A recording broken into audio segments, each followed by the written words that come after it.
Yang keempat, Allah Subhanahu wa taala memuji secara khusus orang yang suka sholat malam ini. Memang mereka hidupkan malamnya dengan sholat malam. Sebagaimana Allah sebutkan dalam Al-Quran. Ya. Yang bunyinya kanu minal laili ma yahja'un wa bil asharihum yastakfirun. Ya. Dalam surah Az-Zariyat, surah nomor 51 ayat 17 sampai ayat 18. Az-Zariyat 17 sampai 18. Allah Subhanahu wa taala berfirman, dan ciri hamba-hamba Allah pilihan itu, mereka sedikit sekali tidur di waktu malam.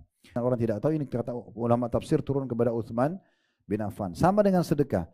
Ibu misalnya contoh ibadah lain, belum terbiasa dengan sedekah, tapi sekarang coba azamkan, saya tidak mau lewat sehari kecuali saya harus sedekah.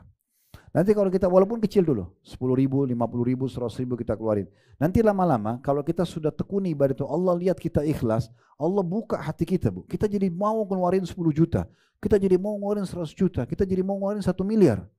Jadi ringan itu. Kenapa? Karena keberkahan di ibadah yang sudah rutin kita kerjakan. Bismillahirrahmanirrahim.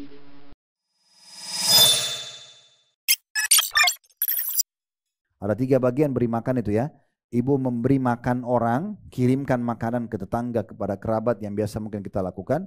Atau mentraktir orang, ibu ketemu sama teman di restoran, dia datang sama keluarganya, ibu langsung ke kasir, ibu bayarin. Ya. Kemudian atau berbagi makanan porsi yang sedang kita makan.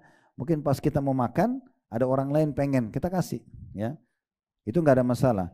Terutama pada orang-orang terdekat, seperti anak, suami. Ya. Ini yang terdekat. Makanya pernah ada seorang wanita, saya keluar dari hadis ini, saya tambahkan sebuah hadis dulu tentang memberi makan. Ada seorang ibu miskin datang di rumah Aisyah radhiyallahu anha dan dia bawa 2 anak perempuan kiri kanannya.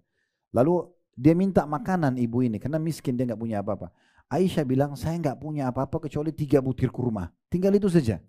Saya kasih kepada ibu tersebut. Lalu ibu itu berikan 1 kepada anaknya sebelah kanan, 1 anaknya sebelah kiri, lalu dia pegang 1. Dalam kondisi dia kelaparan ibu ini ya. Kemudian setelah itu barulah mereka makan. Anak ini makan, ini ibu sambil ngobrol sama Aisyah. Rupanya karena asyik ngomong, dia belum makan kurmanya, 2 anaknya sudah habis kurmanya, lalu minta lagi. Ibu tersebut dalam kondisi lapar, dipotong 2 kurmanya dikasih kepada kedua anaknya. Dia sendiri tidak makan. Sampai dia keluar dari rumah. Kata Aisyah radhiyallahu anha, saya sangat kagum dengan sikap ibu itu kepada anaknya. Padahal dia dalam kondisi lapar, dia juga mau makan gitu kan. Dan anaknya sudah dapat bagian tadi. Maka kata Aisyah, saya ceritakan kepada Nabi SAW, ya Rasulullah, tadi ada ibu datang begini dan begitu. Kata Nabi SAW, perbuatan ibu itu kepada anaknya, memberi makan padahal dia butuh, dia dahulukan anaknya, cukup membawanya ke dalam surga. Berapa banyak ibu-ibu beli makanan favorit taruh di kulkas, begitu buka malamnya habis dimakan anak-anak, marah-marah. Nah, siapa yang makan makanannya ibu nih? Siapa yang gini? Padahal itu makanan dikasih kepada anak, bagian daripada tubuh kita sebenarnya. Contohnya ya. Jadi memberi makanan itu bisa saja mengirim makanan atau mentraktir orang atau kita berikan porsi punya kita. Yang kedua, sebab mendapatkan derajat tinggi surga dan istana yang tadi terlihat dari semua sisinya, wa alanal kalam, lembut dalam bertutur kata. Itu penyebab kedua dapat istana istimewa ini ya. Kemudian yang ketiga, wa taba'as siyam. Orang yang rutin puasa, puasa Senin Kamis, puasa Ayyamul Bid, selain puasa wajib, ini kita bicara ibadah-ibadah sunnah ini. Ya, rutin terus, tidak mau ketinggalan ibadah-ibadah sunnah itu. Wa afsyas salam, selanjutnya yang keempat, suka nyebarin salam, tulisan dan lisan. Ibu kalau WA ke orang jangan langsung to the point, tulis dan lengkap. Assalamualaikum warahmatullahi wabarakatuh. Berapa lama sih ketik itu? ASSW, nggak jelas. Ya. Kenapa enggak Assalamualaikum warahmatullahi wabarakatuh? Sekarang alhamdulillah kan sudah ada tuh stiker-stiker ya, salam. Udah tinggal itu aja dikirim, enggak apa-apa. Ya. Kadang-kadang ada banyak orang gitu suka ringkas-ringkas. Dia kirim ringkas, temannya kirim ringkas, enggak saling jelas ya apa yang dibahas gitu ya. Saya pernah dengar gitu beberapa ustadz-ustadz ngomong sambil tertawa bercanda waktu itu. Ada orang kirim WA ke saya ringkasan, saya balas juga ringkasan, kami tidak saling paham gitu ya. Jadi hidupkan salam dan kata Nabi SAW, Assalamualaikum dapat 10 pahala, warahmatullah 10, wabarakatuh 10, 30 pahala. Kenapa cari 10 saja Assalamualaikum? Susahnya apa bilang Assalamualaikum warahmatullahi wabarakatuh. Dan ini harus dihidupkan. Afsyas salam itu maksudnya menghidupkannya. Saya lihat Bu ya, di Saudi itu menghidupkan salam ini luar biasa gitu. Kami kalau bertamu ke teman-teman kami di Saudi, dikhususkan kayak masuk pintu begini, langsung diarahkan laki-laki ke satu ruangan tamu khusus. Ada pintunya lagi ditutup. Tamu perempuan ada lagi pintunya khusus, ruangannya ditutup juga pintu. Kalau istrinya pemilik rumah sudah siapin makan, biasanya dia ada bel, di bel dari dapur itu nyala lampunya di ruang tamu laki-laki. Jadi suaminya pergi ambil makanan. Tapi yang saya ingin saksi bahasan adalah kalau kita masuk kita salam nih, jawab salam sama dia. Disilakan masuk ke dalam. Dia kalau istrinya panggil untuk ambil makanan, dia ke dalam ambil makanan. Dia pada saat masuk ke ruang tamu salam lagi sama kami. Padahal tadi sudah ngobrol ini. Dia masuk lagi bawa makanan. Assalamualaikum warahmatullahi wabarakatuh. Sisi makanan. Keluar kamar mandi dia masuk lagi salam lagi. Itu biasa banget di sana. Bahkan tidak asing kalau ibu domestik ya. Penerbangan domestik di Saudi itu kita kalau lagi di pesawat itu orang yang masuk pasti ucapin salam. Pramugara ucapin salam ke orang gitu kan. Orang naik lift, orang naik bus, orang naik kereta itu biasa banget. Gitu kan. Tapi kalau kita ini masih asing ya, mungkin kalau ibu salam tiba-tiba di depan orang yang dia tidak kenal ibu, dia akan melongo lihat muka ibu kan, kenapa orang ini salam gitu ya. Padahal sebenarnya ini salah satu yang harusnya dihidupkan untuk dapat istana istimewa ini ya. Jadi yang pertama memberi makan, yang kedua santun dalam bertutur kata, yang ketiga selalu rutin puasa, yang keempat menyebarkan salam, yang kelima Bu, ini saksi bahasan kita, wa shalla bil laili wan nasu niyam. Dan sholat malam hari di waktu orang sedang tidur. Ini untuk mendapatkan istana yang istimewa tadi, dari derajat yang tinggi di surga. Yang keempat, Allah subhanahu wa ta'ala memuji secara khusus orang yang suka sholat malam ini. Memang mereka hidupkan malamnya dengan sholat malam. Sebagaimana Allah sebutkan dalam Al-Quran. Ya. Yang bunyinya kanu minal laili ma yahja'un wa bil asharihum yastakfirun ya. Dalam surah Az-Zariyat surah nomor 51 ayat 17 sampai ayat 18. Az-Zariyat 17 sampai 18. Allah Subhanahu wa taala berfirman, dan ciri hamba-hamba Allah pilihan itu mereka sedikit sekali tidur di waktu malam. Makna sedikit tidur di waktu malam, justru puncak-puncaknya orang tidur jam 3, jam setengah 4, sejam sebelum subuh itu justru mereka hidup di situ. Mereka bangun ya, sholat malam. Dan di akhir-akhir malam menjelang subuh, mereka memperbanyak istighfar. Ini namanya istighfar di waktu sahur. Ya, di waktu menjelang subuh. Ini Allah puji mereka. Juga Allah memuji dalam firman yang lain, surah Al-Furqan ayat 64. Surah nomor 25 ayat 64. Walladzina yabituna li rabbihim sujjadan wa qiyama. Orang-orang yang melalui malam hari dengan sujud dan berdiri untuk Rabb mereka. Jadi dipuji secara khusus mereka yang suka seperti itu ya. Juga dalam Al-Quran di dalam surah yang lain disebutkan, surah As-Sajdah ayat 15 sampai ayat 16 ya.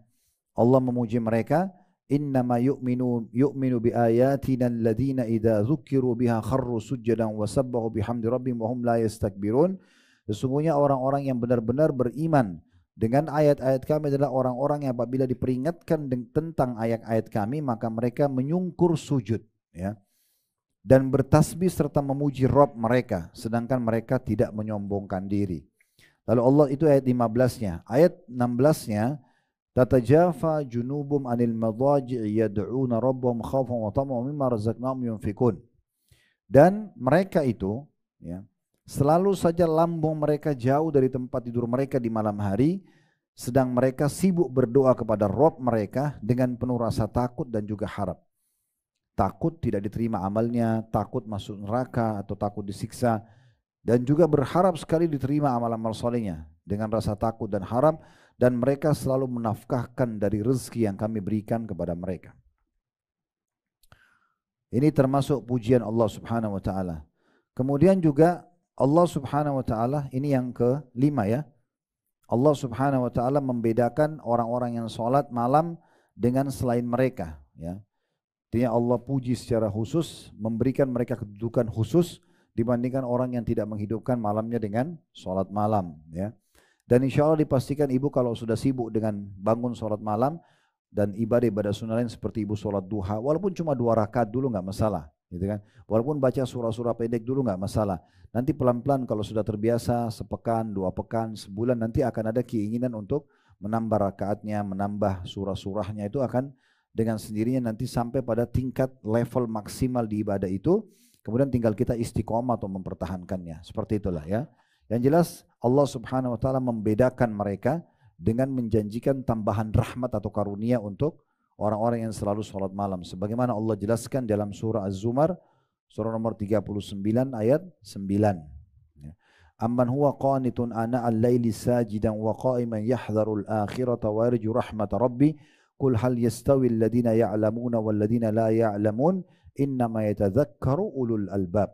Artinya, apakah kamu hai orang-orang musyrik yang beruntung, lebih beruntung ataukah orang yang beribadah di waktu-waktu malam dengan sujud dan berdiri, sedangkan ia takut kepada azab akhirat dan mengharapkan rahmat Tuhannya? Katakanlah, adakah sama orang yang mengetahui tentang ilmu sholat malam ini dan sibuk berdoa pada Tuhannya di malam hari dengan orang-orang yang tidak mengetahuinya? Sesungguhnya orang-orang berakallah yang dapat menerima pelajaran. Maksudnya orang-orang berakal yang bisa tangkap, oh ternyata sholat malam itu penting banget nih, maka harus dijaga. Nah seperti itu pujian Allah Subhanahu wa taala, dan ini kekal sampai hari kiamat nanti. Sebagian ulama tafsir yang mengatakan ayat ini turun kepada Utsman bin Affan radhiyallahu anhu. Utsman bin Affan ini saking hobinya bangun sholat malam, dan ini perlu ibu garis bawahi ya. Ibu kalau sudah membiasakan diri ibu di satu jenis ibadah, contoh sholat malam. Anggap misalnya malam nanti adalah malam pertama yang ibu bertekad, berazam. Saya kan semua sudah pernah sholat tahajud. Tapi misalnya mulai malam ini saya nggak mau putus sampai saya meninggal. Misalnya malam ini mulai berazam untuk mengerjakannya. Mulailah mungkin niat, ya mulai dipersiapkan mukena terbaiknya, ayat-ayat surah yang mau dibaca. Dan pernah saya sampaikan, saya ingatkan lagi, khusus sholat sunnah, ibu boleh buka aplikasi Al-Quran. Ya, atau pegang mushaf ya. Misalnya ibu lagi sholat tahajud, daripada inna ataina wal asr terus gitu kan. Jadi boleh mulai dari Al-Baqarah ya. Jadi misalnya mulai 1 rakaat baca 5 ayat, 10 ayat ya. Sambil pegang nggak apa-apa ya. Kalau pakai handphone saja ya, bisa mushaf. Tapi untuk Al-Qur'annya jangan baca WA di sholat ya. Jadi ibu baca misalnya dari Al-Baqarah, alif lam mim dzalikal kitab 10 ayat ruku ya. Kemudian nanti rakaat kedua baca lagi 10 ayat. Itu kalau kita sholatnya 11 rakaat, berarti kita 10 rakaat pertama itu sudah 100 ayat kan gitu. Tambah di sholat witirnya Al-Ikhlas 4 ayat, ya 104 ayat. Belum Al-Fatihahnya dan segala macam. Dan itu ada keutamaan sendiri ya, tentang orang yang bangun sholat malam membaca sampai 100 ayat, itu pahalanya besar banget. Tapi usahakan minimal 10 ayat, minimalnya ya. Itu contohnya. Jadi kalau ibu sudah terbiasa membiasakan diri dengan satu ibadah, ibu sudah tekunin ya, sudah sholat malam misalnya. Nanti Allah munculkan segala macam ide. Kalau bahasa saya mungkin ini bahasa kiasan ya. Ribuan ide di ibadah itu sendiri. Misalnya tadi kita belum sholat malam rutin ya. Mungkin kita masih bangun sholat biasa 2 rakaat dulu kita tambah baca ayat tertentu. Nanti ibu akan terbiasa, kalau sudah terbiasa sebulan nih, nanti muncul ide. Oh saya kayaknya biasanya bangun cuma 15 menit sebelum subuh. Sekarang saya mau mundur. Ide muncul gitu. Mundur setengah jam sebelum subuh. Lama-lama nanti mundur 1 jam sebelum subuh. Itu bertahap munculnya. Allah melihat kita suka enggak dengan ibadah itu. Kita tekuni enggak. Nanti Allah munculkan 1000 ide di situ. Nanti kita muncul ide untuk pakai baju khusus untuk tahajud. Parfum khusus untuk tahajud. Sejadahnya khusus. Ya, Imam Abu Hanifah rahimahullah itu seorang ulama mazhab yang masyhur. Beliau kalau ketemu sama murid-murid selalu pakai baju bagus, badannya wangi, penampilannya tampan sekali gitu. Sampai murid-muridnya bilang, satu waktu lihat dia lagi lewat, ini Imam Abu Hanifah ketemu kita begini penampilannya, bagaimana dia sama Tuhannya di sholat malam ya. Kata Abu Hanifah, saya malu, karena biasanya kalau sholat malam apa adanya gitu ya. Mungkin kita pakai baju rumah dan segala macam. Maka Abu Hanifah mengatakan mulai malam itu sampai akhir ajal beliau selalu menggunakan baju terbaiknya untuk sholat tahajud. Pakai parfum terbaiknya. Mungkin kalau ibu itu kayak mukenanya yang paling baru, dicuci dulu, pakai sejadah yang bersih kan gitu. Kalau perlu bangun mungkin sudah diprogramin, nanti dia akan mandi dulu biar lebih segar. Seperti orang kalau mau ketemu sama siapa sih orang yang dimuliakan, kita akan munajat dengan Tuhan Sang Pencipta Allah ini. Gimana itu punya makna ya, dengan cara kita memberikan yang terbaik misalnya. Nah akan muncul ide banyak. nanti lama-lama ibu akan bisa, mungkin belum bisa dijangkau dengan akal kita sekarang. Tadi saya bilang ayat ini turun kepada Utsman bin Affan. Utsman bin Affan, Bu, bisa membaca 30 juz ya, satu malam di rakaat witir yang terakhir. Gak masuk akal kan? Tetapi begitu Allah kasih keberkahan. Jadi bukan 30 juz itu dari rakaat pertama sampai rakaat 11. Rakaat witir yang biasa kita baca qul huwallahu ahad, Utsman bin Affan baca 30 juz di situ. Sampai ulama tafsir mengatakan surah Az-Zumar ayat 9 tadi itu turun kepada Utsman bin Affan. Hai orang musyrik Mekah, apakah kalian menganggap diri kalian lebih baik daripada orang yang sibuk bangun malam dan berdoa pada Tuhannya? Apakah sama orang yang mengetahui dengan orang tidak tahu? Ini kata ulama tafsir turun kepada Utsman bin Affan. Sama dengan sedekah. Ibu misalnya contoh ibadah lain, belum terbiasa dengan sedekah, tapi sekarang coba azamkan, saya tidak mau lewat sehari kecuali saya harus sedekah. Nanti kalau kita walaupun kecil dulu, 10.000, 50.000, 100.000 kita keluarin. Nanti lama-lama kalau kita sudah tekuni ibadah itu, Allah lihat kita ikhlas, Allah buka hati kita, Bu. Kita jadi mau keluarin 10 juta, kita jadi mau ngeluarin 100 juta, kita jadi mau ngeluarin 1 miliar. Jadi ringan itu. Kenapa? Karena keberkahan di ibadah yang sudah rutin kita kerjakan. Bahkan nanti Allah bisa buat kita ketagihan. Rasanya rugi banget kalau nggak sholat malam, rugi banget kalau nggak sedekah, gitu loh. Sama dengan baca Quran, belum mulai, coba mulai sekarang berazam baca. Saya nggak mau lewatin satu hari kecuali saya baca ayat Al-Quran.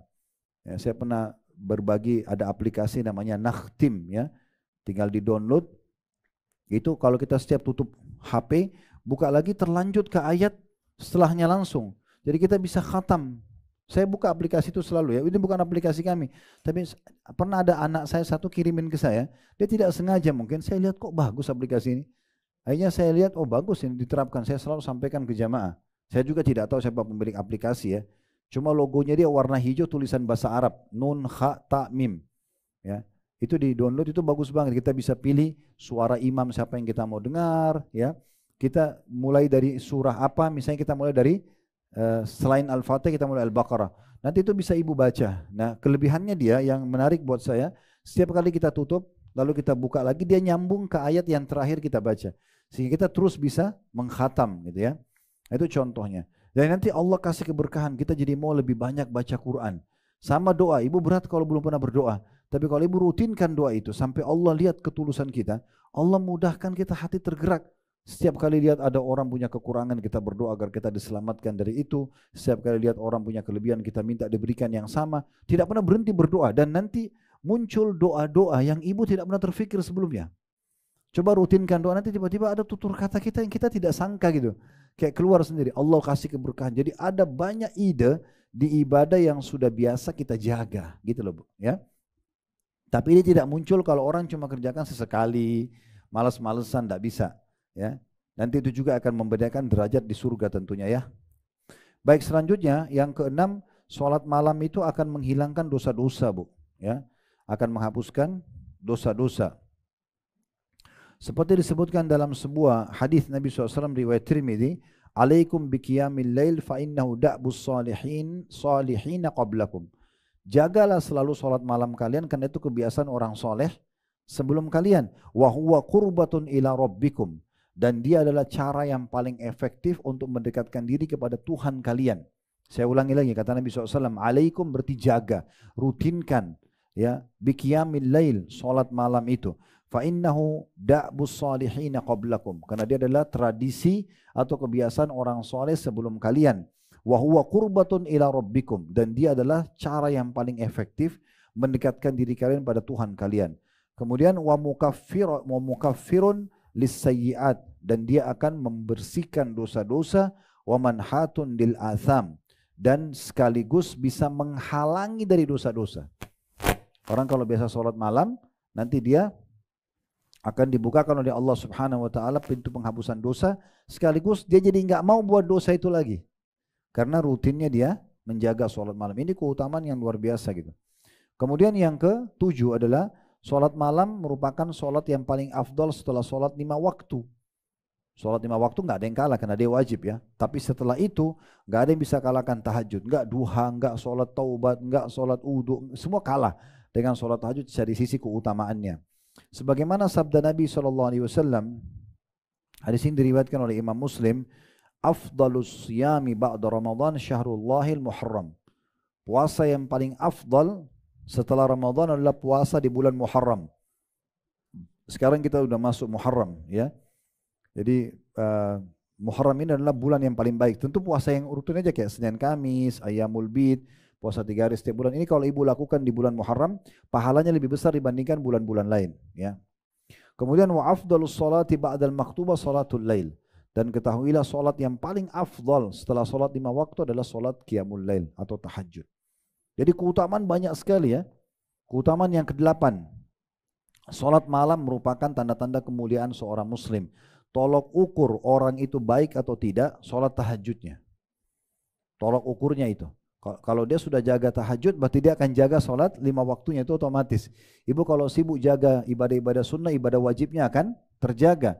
Ibu biasa solat sunnah, qobliyah, ba'diyah, solat duha, solat tahajud. Nanti solat wajibnya pasti terjaga. Ibu biasa puasa Senin Kamis, Ayyamul Bid, puasa Ramadan pasti terjaga. Ibu biasa sedekah, zakatnya terjaga. Ibu biasa umroh, hajinya jadi mudah, begitu. Ya, makanya Nabi SAW pernah didatangi oleh Jibril alaihissalam. Yang disebutkan dalam hadis riwayat Al-Hakim dengan sanad sahih, ya Muhammad ishma syi'ta fa innaka mayyitun. Hai Muhammad, hidup sesukamu, toh juga kau akan mati nanti. Sekarang hidup terserah, atur waktumu, mau foya-foya, mau soleh, mau soleha, mau nakal, terserah. Tapi ingat kau akan mati, akan ada pertanggungjawaban. Wa ahbib man syi'ta fa innaka mufariqu. Cintai siapa saja yang kau ingin cintai, toh juga kau akan berpisah dengannya. Wa'mal ma syi'ta fa innaka majjiyum bihi. Berbuat sesukamu, toh kau juga akan dibalas sesuai dengan perbuatanmu.